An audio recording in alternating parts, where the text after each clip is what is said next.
BioWare is going to be changing up the way that you earn Paragon and Renegade points in Mass Effect 3. I have Scott here to talk a little bit about it. What kind of changes are we going to be seeing in ME3?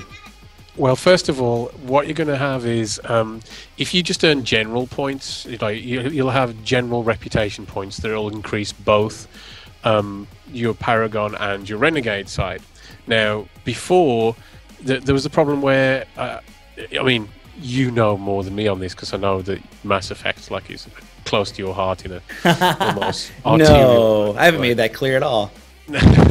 But basically, what some people would do in Mass Effect 2 was stick, say, with just Paragon because that was the way you could get certain unlocks later on in the game.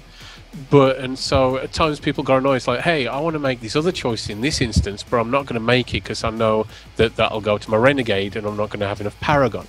Well, you haven't got to worry about that anymore. What will happen is instead of it being just one or the other, the total reputation that you earn is added together from both sides to determine whether you unlock things. So if you want to, I don't know, get a bit renegade-y here and there if you fancy it, then you can, and it's not going to affect your unlocks at the end. Yeah, the example that you'd given, I believe, was the or maybe they had given the shops, and it's funny thinking back to the shops in Mass Effect 2. It was like once you found out that you can earn Renegade points by just punking the shopkeeper, then you just ran around to all the shops and just did that. And it's funny because at the time I was like, oh, this is cool. And then now looking at the way they're making the changes, it's like, oh, that didn't really make any sense. They're basically just giving away points. Yeah, the example they used, which is a good one, is saying, basically the world's coming to an end. So your shopkeeper's not standing there going, oh, hello, it's nice to see you. Anything they've got is pretty much on sale anyway. It's a winner takes all sort of situation. So they're not just keeping, hey, I've kept this little bit of something special back for you. It's like, no, I want everything because we're basically waiting for everything to explode around us. We're waiting for the Reapers to come.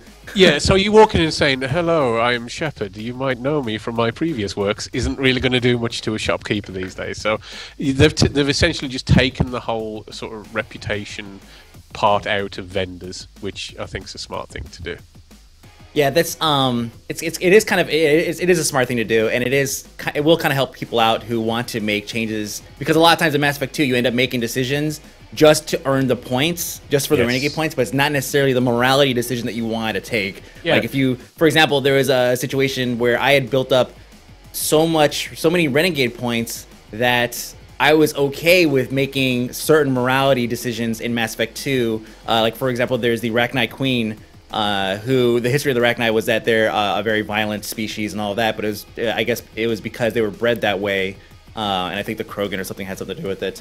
But I decided that, hey, this one might not be all that bad, and I let that one go. But if I had killed her, then that would have been Renegade points. But I was like, hey, I'm full on Renegade points, and I'm feeling kind of nice today. I can make this decision because I want to, not because my Renegade meter says I have to. Well, I think, and that's the thing I like most about it, the change is that you're playing the game and you're playing the character rather than the kind of meta game. You're looking at what's happening now rather than going, by the end of the game I want to be able to do this, so I better not do that decision. And you're not following, that takes you out of it, doesn't it? It takes you out of you playing that character because you're not making the decisions like you usually would, which is for the character and for the story. It's for what's the shiny thing I want at the end of this. Exactly. In the Renegade's case, the shiny thing was all of your scars glowing. Hey, great, and also useful for crossing the street at night. Stay tuned to GameBreaker.tv for more Mass Effect 2 news, Mass Effect 3 news, because this game is coming out in a couple days. I'm pretty sure we're going to have some stuff to drop on you guys. We'll see you guys later.